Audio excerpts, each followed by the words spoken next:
নমস্কাৰ, মই জুলফিকাৰ হক চৌধুৰীয়ে মোৰ ইউটিউব চেনেল জুলফিজ ব্লগলৈ আপোনালোক সকলোকে স্বাগতম জনাইছোঁ। নভেল কৰোণা ভাইৰাছৰ সন্ত্ৰাস আমি গোটেই পৃথিৱীত এতিয়া লক্ষ্য কৰি আছোঁ। তাৰ পৰা আমি ভাৰতবৰ্ষৰ অসমীয়া হাত সাৰিব পৰা নাই। য'ত নভেল কৰোণা ভাইৰাছৰ জন্ম হৈছিলে ইউহান প্ৰদেশ চাইনাৰ, তাৰ পৰা ইয়াৰ যাত্ৰা আৰম্ভ হৈ ইউৰোপ আমেৰিকাৰ পৰা গৈ গৈ আমি আমাৰ ভাৰতবৰ্ষ পালে। ৰেগুলাৰ আমি ইয়াৰ ভয়াৱহতাৰ ইয়াৰ সংক্ৰমণৰ কিবা নহয় কিবা আমি বাতৰি পাই আছোঁ।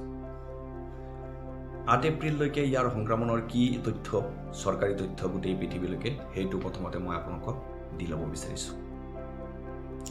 অকল চাইনাৰ ক্ষেত্ৰত যদি আমি ক'বলৈ যাওঁ, এতিয়ালৈকে সংক্ৰমিত হৈ আছে চাইনা 81,802 জন। চাইনাত এতিয়ালৈকে মৃত্যুৰ সংখ্যা 3,333 জন। এতিয়ালৈকে এই সংক্ৰমণৰ পৰা আৰোগ্য লাভ কৰিছে 77,000। টোটেল চাইনাত সংক্ৰমণ মৃত্যুৰ সংখ্যা লৈ পেলাই 1,62,000। এতিয়া যদি আমি গোটেই পৃথিৱীৰ সংখ্যালৈ লক্ষ্য কৰোঁ, 14,33,000 এতিয়ালৈকে সংক্ৰমিত হৈ আছে গোটেই পৃথিৱীত। 3,02,000 এতিয়ালৈকে ঠিক হ'ল, আৰোগ্য লাভ কৰিলে। এতিয়ালৈকে গোটেই পৃথিৱীত মৃত্যুৰ সংখ্যা 82,000 অতিক্ৰম কৰিছে 8 এপ্ৰিললৈকে। আমেৰিকা আৰু ফ্ৰান্সত 8 এপ্ৰিল তাৰিখে, অকল 8 এপ্ৰিল তাৰিখে 1500 মানুহৰ মৃত্যু হৈছে। ইউৰোপৰ দেশ বেলজিয়াম আৰু নেদাৰলেণ্ডত 2000 মানুহৰ নতুনকৈ মৃত্যু হোৱাৰ খবৰ আহিছে। যদি আমি ভাৰতবৰ্ষৰ আমাৰ গোটেই ভাৰতবৰ্ষৰ যিটো তথ্য 8 এপ্ৰিললৈকে, সেই তথ্যটো যদি আমি চাওঁ, এতিয়ালৈকে আমাৰ 8 এপ্ৰিললৈকে সংক্ৰমিত হৈছে ভাৰতবৰ্ষত 5,194 জন। 402 জন ঠিক হ'ল। 149 জন এতিয়ালৈকে মৃত্যু হ'ল আমাৰ ভাৰতবৰ্ষত। খুব দুখ লগা ঘটনা।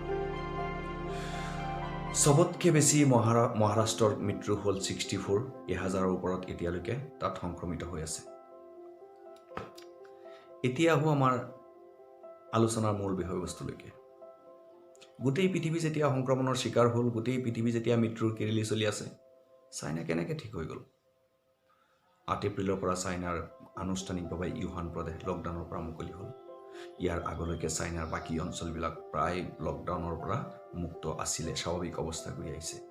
গোটেই পৃথিৱীৰ অৰ্থ অৱস্থা এতিয়া একদম তছনছ হৈ গ'ল। আমাৰ ভাৰতবৰ্ষ তাত সন্নিৱিষ্ট আছে। আমেৰিকা ধ্বংস হৈ গ'ল। ইউৰোপ আমেৰিকা ইমান ডাঙৰ ডাঙৰ যিখিনি বাণিজ্যিক কেন্দ্ৰ আছিল, চব বন্ধ হৈ গ'ল। চবেই লকডাউনৰ কবলত পৰি আছে। কিন্তু চাইনা এতিয়া ইয়াৰ পৰা আকৌ নতুনকৈ তেওঁলোক ব্যৱসায় আৰম্ভ কৰিছে। মাস্ক, ভেণ্টিলেটৰ, বিভিন্ন ঔষধ ৰপ্তানি কৰি আছে ইউৰোপৰ দেশবিলাকলৈ, আৰু বহুত দামত, বহুত চৰা দামত। কেনেকৈ পাৰিলে চাইনা এইটো? আচলতে এই ভাইৰাছৰ সুযোগ লৈ চাইনা কি নিজৰ বাণিজ্যৰ ক্ষেত্ৰত ইউজ কৰি আছে নেকি? নে এইটো চাইনাৰ সৃষ্টি? ইয়াৰ এটা কনস্পিৰেচি থিয়ৰী গোটেই পৃথিৱীত এতিয়া আলোচনাৰ বিষয়বস্তু হৈ গৈছে। গোটেই পৃথিৱী এতিয়া চাইনাক সন্দেহৰ দৃষ্টিৰে চাই আছে। কেনেকৈ পাৰিলে চাইনাই ইমান সোনকালে এই সংক্ৰমণৰ পৰা নিজকে উলিয়াই আনি পেলাই আকৌ নিজৰ ব্যৱসায় বাণিজ্যত ইমান ভালকৈ এষ্টাব্লিছ হ'বৰ কাৰণে? য'ত গোটেই পৃথিৱীয়ে পৰা নাই, ইমান ডাঙৰ ডাঙৰ ইউৰোপ আমেৰিকাৰ দেশবিলাকে এতিয়া সংক্ৰমণৰ চিকাৰ হৈ পেলাই নিজৰ অৰ্থনীতি একদম ধ্বংসৰ অৱস্থাত লৈ গ'ল। চাইনাই কেনেকৈ পাৰিলে এইটো? ইয়াত কি আছে? ইয়াৰ অন্তৰত কি আছে? গোটেই পৃথিৱী এতিয়া সন্দেহ কৰি আছে চাইনাক। এইটো আচলতে মহামাৰী নে চাইনাৰ লেবৰেটৰীত সৃষ্টি হোৱা জৈৱিক হাতিয়াৰ? এই কনস্পিৰেচি থিয়ৰী লৈ পেলাই এতিয়ালৈ গোটেই পৃথিৱীত চৰ্চাৰ কেন্দ্ৰবিন্দু হৈ পৰিছে। কেনেকৈ কৰি আছে বস্তুবিলাক? আৰু এটা কথা আপোনালোকক কওঁ, ইউহান প্ৰদেশৰ পৰা গোটেই পৃথিৱীৰ ফ্লাইট কানেক্টিভিটি নাই। কিন্তু ইউহানৰ পৰা গোটেই চাইনাৰ যিখিনি ডাঙৰ ডাঙৰ চিটি আছে, বেইজিং, চেংহাইৰ পৰা আদি কৰি যিমান প্ৰদেশ আছে, চবৰ লগত ইউহানৰ যিটো কানেক্টিভিটি, মানুহৰ যিটো যাতায়াত ব্যৱস্থা বহুত ভাল, বহুত উন্নত। ট্ৰেইন কওক, বাছ কওক, নিজৰ ব্যক্তিগত বাহনৰ সহায়ত হওক। যেতিয়া চাইনাত এইটো সংক্ৰমণ হৈ আছিল, তেতিয়া তাৰ পৰা মানুহ গোটেই চাইনাত ঘূৰা-ঘূৰি কৰি আছিলে। কিন্তু ডাইৰেক্ট ইউহানৰ পৰা গোটেই পৃথিৱীত ফ্লাইট কানেক্ট নথকাৰ ক্ষেত্ৰত ডাইৰেক্ট মানুহ পৃথিৱীৰ বেলেগ প্ৰান্তলৈ যোৱাৰ সম্ভাৱনাটো কম আছিল। যদিও বেলেগ হৈ গৈছে, ইউহানৰ পৰা বেলেগত গৈ বেইজিঙত গৈছে, বেইজিঙৰ পৰা গোটেই পৃথিৱীত বেলেগ বেলেগ মানুহ গৈছে, সেইটো এটা বেলেগ প্ৰসংগ। কিন্তু ডাইৰেক্ট যোৱা নাই। কিন্তু তাৰ পৰা এজন দুজন মানুহ গৈ পেলাই গোটেই পৃথিৱীত এইটো সংক্ৰমণ কৰি দিলে, আৰু চাইনাৰ বাকী অংশবিলাকত পোৱাই নাই এইটো বেমাৰ। বেইজিং, চেংঘাই ইমান ডাঙৰ ডাঙৰ অনুষ্ঠানবিলাকো একো হোৱা নাই, য'ত পৃথিৱীৰ ডাঙৰ ডাঙৰ চেলিব্ৰিটিবিলাকৰ ইতিমধ্যে আমি গম পাইছোঁ মৃত্যু হৈছে, ডক্টৰ, ইঞ্জিনিয়াৰ, ডাঙৰ ডাঙৰ চেলিব্ৰিটিক ধৰিছে, হলিউডৰ এক্টৰ, এক্ট্ৰেছ তেনে ধৰিছে। কিন্তু চাইনাৰ তেনেকুৱা কোনো চেলিব্ৰিটি মানুহৰ গাত এতিয়ালৈকে এইটো ভাইৰাছ সংক্ৰমিত হোৱা নাই। ইয়াৰ অন্তৰালত কি আছে? COVID-19 খবৰ পোৱা গৈছিল 2019 ডিচেম্বৰ মাহৰ প্ৰায় মাজভাগতে। এতিয়া 5জনীয়া এটা ডক্টৰৰ দলে তেতিয়াই চাইনাত এইটো ক'বলৈ আৰম্ভ কৰিছিলে যে কিছুমান ৰোগীৰ দেহত এনেকুৱা এটা ভাইৰাছ দেখা গৈ আছে যিটো মানৱ দেহৰ পৰা এটা দেহৰ পৰা আন এটা দেহলৈ সংক্ৰমিত হয় আৰু ইয়াৰ ভয়াৱহতা বহুত বেছি।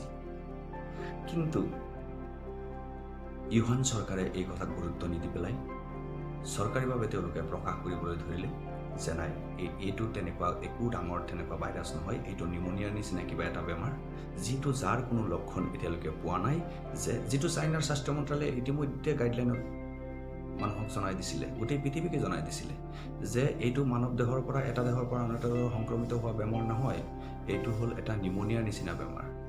25 ডিচেম্বৰৰ পৰা আকৌ এই বেমাৰ চাইনাত দেখা দিয়া আৰম্ভ কৰিলে। 31 ডিচেম্বৰ আকৌ তেওঁলোকে চৰকাৰীভাৱে এইটো প্ৰকাশ কৰিলে যে এইটো তেনেকুৱা একো ভাইৰাছৰ কথা নহয়। এতিয়া গোটেই পৃথিৱীয়ে সন্দেহ কৰি আছে চাইনাৰ যিটো মাইক্ৰ' লেবৰেটৰী, য'ত তেওঁলোকে বিভিন্ন ভাইৰাছ, বিভিন্ন বেক্টেৰিয়া পৰীক্ষা নিৰীক্ষা চলাই থাকে, তাতেই ইয়াৰ জন্ম বুলি পাইছে। তাৰ পৰা প্ৰথম যিজন ডক্টৰে চাইনাত এই বেমাৰ মানুহৰ পৰা মানৱ দেহলৈ সংক্ৰমিত হোৱা বুলি সন্দেহ কৰিছিলে, তেওঁ যেতিয়া চৰকাৰৰ দৃষ্টিগোচৰ কৰিব বিচাৰিছিলে, লি ৱেনলিয়াং নামৰ এজন ডক্টৰ, তেওঁ প্ৰথমতে চাইনাৰ এইটো ভাইৰাছৰ বিষয়ে চৰকাৰক অৱগত কৰিবৰ চেষ্টা কৰিছিল। তেওঁই কৈছিলে যে এইটো মানৱ দেহৰ পৰা মানৱ দেহলৈ সংক্ৰমিত হোৱা এটা জঘন্য ভাইৰাছ আৰু ইয়ে বিভিন্ন ক্ষেত্ৰত সন্ত্ৰাসৰ সৃষ্টি কৰিব পাৰে।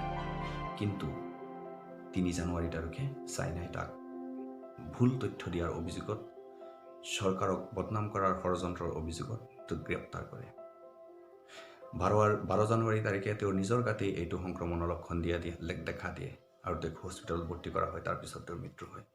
সময় থাকোঁতেই যদি চাইনাই গোটেই বিশ্বক জনালেহেঁতেন যে তেনেকুৱা কিবা এটা ভাইৰাছৰ উৎপত্তি হৈছে, যিটো ভাইৰাছে এটা মানৱ দেহৰ পৰা আন এটা মানৱ দেহলৈ সংক্ৰমিত হৈ ইয়াৰ এটা ভয়াৱহতাৰ সৃষ্টি কৰে, তেতিয়া হয়তো আজি গোটেই পৃথিৱীত আমাৰ এইটো অৱস্থা দেখা পোৱা নগ'লহেঁতেন।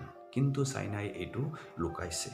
আচলতে চবেই সন্দেহ কৰি আছে এইটো যে চাইনাই এই ক্ষেত্ৰত বাণিজ্যিক ব্যৱহাৰ কৰি আছে এই COVID-19 কৰোণা ভাইৰাছ লৈ পেলাই, আৰু ইয়াৰ সন্দেহৰ অৱকাশ নথকা নহয়।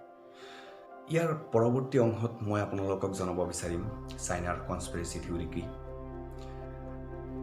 আৰু এইটো সঁচাকৈ চাইনা লেবৰেটৰীত সৃষ্টি হৈছিল নেকি, কেনেকৈ হৈছিলে, তাৰ অন্তৰালত কি ৰহস্য আছে, এই গোটেই ছেকেণ্ড পাৰ্ট ভিডিঅ'ত আপোনালোকক আকৌ এই সম্পৰ্কত অলপ তথ্য দিবলৈ প্ৰয়াস কৰিম। আজি ভিডিঅ'টো কেনে পাইছে মোক জনাব। যদি ভিডিঅ'টো ভাল পাইছে মোৰ চেনেলটো ছাবস্ক্ৰাইব কৰিব, শ্বেয়াৰ কৰিব। ধন্যবাদ।